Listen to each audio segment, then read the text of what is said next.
La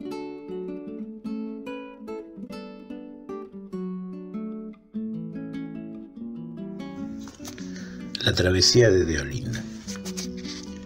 Deolinda era joven, y tal vez porque los nombres dicen mucho de quien los lleva puestos, era linda igual que un sol. Vivía con su esposo Baudilio en La Majadita, un paraje de la provincia de San Juan donde el viento sonda arrecia con su silbido cálido y seco. La casa no era la de una familia de plata ni mucho menos. Se conformaban con vivir en las afueras de la ciudad atendiendo a sus animales, porque Baudilio era arriero y además tenía sus propios caballos, y llevando una vida tranquila, la vida de los recién casados que hacen todo juntos y de esa forma no les pesa el trabajo ni la necesidad. El más valioso regalo que les había entregado el cielo era su hijo, un bebé de pocas semanas, regordete y de ojos vivos, que solía quedarse dormido mientras su papá rasgueaba en la guitarra una samba aprendida en la niñez. Y así pasaban los días entre los quehaceres domésticos y los cuidados de la caballada. A veces Deolinda iba a la ciudad a visitar a su familia y le llevaba una canasta de uva chinche que recogía de la añosa parra que trepaba en la glorieta. En esas tardes en que se quedaba solo, Baudilio caminaba por la huerta y pensaba: ¡qué suerte la mía! Porque Baudilio amaba a su esposa, y eso siempre lo sabía. Pero cuando ella se ausentaba, el sentimiento afloraba con mayor fuerza.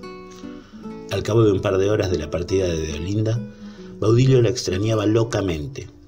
Miraba hacia las nubes y se imaginaba la cara de ella en las formas de algodón, la sonrisa pura, los ojos negrísimos y el gesto decidido de su esposa. Bien sabía Baudilio que, a pesar de que ella era callada, tenía una voluntad de hierro, y no dudaba un instante en trabajar a la par de la peonada con tal de ver crecer sus tomates, rojos y dulces. Pero no todo era color de rosa en esos tiempos. El país estaba en guerra, en la peor de las guerras, que es la guerra que se da entre hermanos. Las milicias reclutadas por los federales y los unitarios se batían en todas partes. Reinaba la confusión. Los soldados respondían a caudillos que los hacían pelear en su nombre, aunque muchas veces no sabían por qué peleaban ni de qué lado estaban. Casi todos eran jóvenes inexpertos, a quienes les habían prometido una buena paga por sus servicios, o directamente los habían obligado a marchar a punta de pistola. Los ejércitos quedaban diezmados rápidamente y muchas veces confrontaban a vecinos, parientes, compadres, en fin. Hombres que terminaban luchando en contra de sus propios intereses, que eran los intereses de la sangre, del amor al hermano y al prójimo. Fue un tiempo en que los campos argentinos se tiñeron de sangre, las esposas se quedaron viudas y los hijos huérfanos. Un día, María Antonia Deolinda Correa, que era su nombre completo, decidió que debía bautizar a su primogénito y por eso, como lo hacía una vez al mes, esperó a que amaneciera, puso un manto alrededor de la cabecita del bebé y se lo llevó a la ciudad. Baudilio le había pedido que esperara unas semanas más. Estaba preparando un envío de caballos a Mendoza y pensaba que podía acompañarla de camino. Pero Deolinda no era fácil de convencer cuando se le había puesto una idea en la cabeza. Marido y mujer se despidieron en la entrada de la humilde finca. Como otras veces, se dieron un beso corto, sin estridencias, para imaginar en sus corazones que volverían a verse bien pronto. A poco de haberse separado, ambos experimentaron el frío seco de un rayo que se clavaba en el horizonte. Pero eran jóvenes y sentían que nada malo podía pasarles, así que no hicieron caso y cada uno siguió su camino. Baudilio hacia el potrero, Deolinda rumbo a la casa de sus padres. Apenas pasadas las 12, con el sol cayendo a pique sobre la huerta, Baudilio decidió entrar a comer algo y después echarse a dormir una siesta, con la esperanza de estar lleno de energía para emprender el trabajo de la tarde. En eso estaba cuando oyó un bullicio de pájaros cerca. Giró la cabeza y le pareció distinguir el eco de unas cabalgaduras. Efectivamente, eran caballos los que se acercaban y montados en ellos, varios hombres con uniforme militar. El más viejo del grupo, un hombrón grueso y colorado, se apeó en la entrada de la finca y le gritó: «Manda a mi general que nos des animales, pertrechos, pesos fuertes y lo que sea que haya en la casa». Baudilio se quedó atónito, desconcertado por la injusticia de esa orden. Recordó por un momento aquel rayo que le había congelado la sangre al despedirse de Deolinda y en un arranque de furia dijo: «Estos caballos no me pertenecen y a muerte mía que no van a llevárselos así nomás». El militar viejo, que era el principal del grupo, quizás tan solo un sargento, con los ojos inyectados de soberbia, susurró tranquilamente: ¿Y quién te crees que sos vos, mazorquero?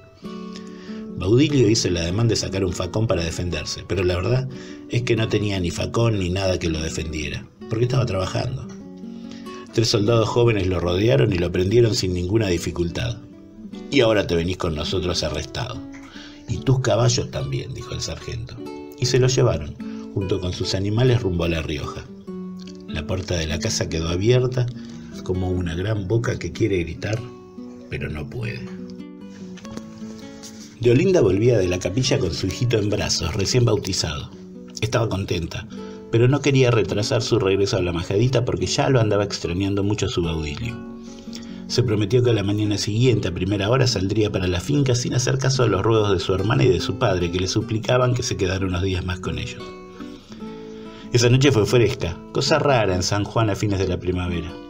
Un viento seco hizo chirriar los goznes de las ventanas y el bebé durmió inquieto. A las 5:30, con los primeros rayos del sol, golpeó la puerta el hijo más chico de la comadre de Deolinda. Estaba cubierto de sudor. Las gotas de transpiración se le mezclaban con las lágrimas. «Se lo llevaron al Baudilio, señor, ayer se lo llevaron». Toda la sangre se le agolpó en la cara a Deolinda. «¿Se lo llevaron? ¿Quiénes se lo llevaron? ¿A dónde, Manuel?» «La montonera, creen que a La Rioja. Le han pegado porque se resistía, señora». Fue tanta la desesperación que invadió a la joven esposa que casi se olvidó de que tenía el hijo prendido a su cuerpo, amamantándose. No sabía qué hacer. Muchas ideas se le agolpearon en la mente. Dejar al bebé al cuidado de su hermana y salir a buscar explicaciones. Ir hasta la finca y montar el mejor de los caballos para cruzar al galope la distancia que le separaba de Baudilio. Hasta pensó en quedarse en la casa de sus padres rezando mientras esperaba que volviera su esposo. Pero ella no era así. La única salida posible era ir tras la montonera y recuperar a su Baudilio. Tal vez incluso convertirse en una de esas mujeres que peleaban codo a codo junto a sus esposos. Pero separarse de él, nunca. Eso sí que no. La empresa era difícil. No podía contarle a nadie su proyecto, ni siquiera a su propia familia, porque lo hubieran desalentado o peor aún, le hubieran prohibido partir, lo hubieran encerrado, por su propio bien. Cerca de la casa de sus padres vivía un viejo sabio. Algunos lo tildaban de loco perdido, pero según la mayoría tenía el don de la videncia. Deolinda fue hacia él y le pidió consejo. El viejo le dijo: «Escúchame bien lo que te voy a decir, mijita. Seguí el camino de los algarrobos hacia el este y llévate al hijo tuyo, porque si lo dejas acá, estás en peligro de que te lo tome de rehén la misma montonera para obligarte a volver. Y hasta puede ocurrir que te lo maten si lo dejas, Deolinda». Una mujer joven, sana como ella, no necesitaba mayores explicaciones para tomar la decisión. Volvió a cruzar el manto sobre la cabeza de su bebé, cargó consigo una botella con agua y se largó a caminar siguiendo el rumbo de los algarrobos, siempre hacia el este, como le había aconsejado el viejo. Al principio no le pareció difícil. Caminaba un par de horas y se detenía a descansar bajo los árboles copudos. En un brazo llevaba al hijo, y en el otro la botella que se iba vaciando y pensaba volver a llenar cuando se encontrara con alguna aguada, de esas que cruzan el terreno de vez en cuando. Pero a medida que se internaba en la senda que iba hacia La Rioja, el terreno se volvía más seco, más polvoriento y más desnudo de vegetación. Los días eran cada vez más calurosos, las noches larguísimas y heladas. ¿Sería que aquel viejo la había engañado o fue cosa de que el destino estaba en su contra? Lo cierto es que los algarrobos habían desaparecido ya, y en su lugar se veían arbustos bajos y pinchudos del color amarillento de la arena. Y la tierra misma, a medida que sus pasos avanzaban, se iba volviendo clara y finita, como la harina. Y ella que seguía caminando, pero ya agotada y sintiendo un fuego que le quemaba los pies. Así fue como Deolinda anduvo por el desierto sanjuanino varios días, con su bebé a cuestas y los zapatos destrozados. A veces se sentaba sobre una piedra y le cantaba una tonadita al crío mientras él se prendía la teta. «No soy como el tatita», le decía. «Él se pone a tocar la guitarra y vos te dormís. Conmigo no es igual». Decía esto porque el bebé se quedaba como embelesado mirándola. Y no era para menos. A pesar del calor y el polvo que se le pegaba en la cara, Deolinda estaba hermosa. Y la fuerza de voluntad, lejos de afearla, le imprimía una luz especial a sus gestos. Mientras la mirara, el hijo no iba a sentir los tremendos rigores del clima desértico que atravesaban juntos. Pero nada es tan bueno como para durar eternamente. El contenido que Deolinda llevaba en su botella hacía tiempo que se había agotado. Tenía la esperanza de encontrar un río, aunque más no fuese una quebrada, detrás de la cual se escondiera un hilo de agua fresca. Pero el agua no aparecía. En vez de eso, el sol se fue poniendo más bravo porque se acercaba el verano y picó más y más hasta que la pobre joven cayó al suelo y ya no volvió a levantarse. El sitio donde quedó tumbada estaba cerca de Vallecito, lugar de paso de arrieros que traficaban mulares y vacas hacia Chile. Marchando por esas tierras, unos paisanos oyeron el llanto desgarrador de un bebé. Les pareció extraño. ¿Era posible que hubiera un chico en ese lugar inhóspito? Aguzando el oído, llegaron al rastro donde yacía Deolinda, muerta hacía días, con el hijito todavía prendido al pecho. Los arrieros no dieron crédito a sus ojos cuando comprobaron que el bebé había sobrevivido amamantándose de su madre sin vida. Se apiadaron de él y lo alzaron.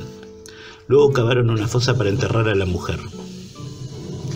Como no sabían de quién se trataba, le revisaron las ropas y en el cuello le encontraron una medallita que decía Mayor Correa.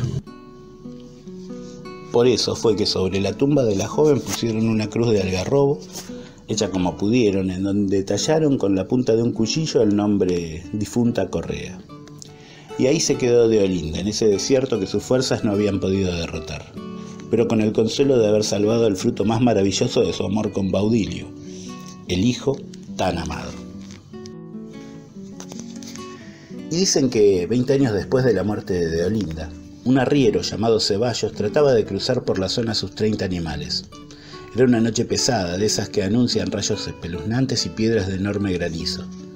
Con el primer destello del cielo, las vacas de Ceballos se dispersaron y desaparecieron entre las quebradas como si se las hubiera tragado la tierra. Él se guareció bajo unas ramas y allí pasó la noche más fiera de su vida. Cuando amaneció, el cielo se abrió de golpe. El arriero comprendió que había perdido todo, no solo su fortuna, sino su buena fama, porque ya nadie le confiaría animales, visto y considerando que él no sabía cuidarlos. Se apoyó en un palo y empezó a llorar. ¿Por qué me haces esto, Dios?, preguntaba el cielo. En eso, se dio cuenta de que no estaba apoyado contra un palo cualquiera, sino sobre una cruz que tenía grabada toscamente la leyenda Difunta Correa. Creyéndolo una señal, o quizás porque ya no le quedaba otra esperanza, se arrodilló ahí mismo y rogó: Difunta Correa, devolveme a mis animales y te levanto una capilla. Al ponerse de pie, oyó un mugido. Siguiendo ese sonido tan familiar para él, se encontró al final de la quebrada con que todas sus vacas estaban juntas, masticando unos pastos duros que brotaban de entre las piedras. Al año siguiente, Ceballos cumplió su promesa y erigió un templo sobre la tumba de Deolinda, el templo de la Difunta Correa en Vallecito, provincia de San Juan.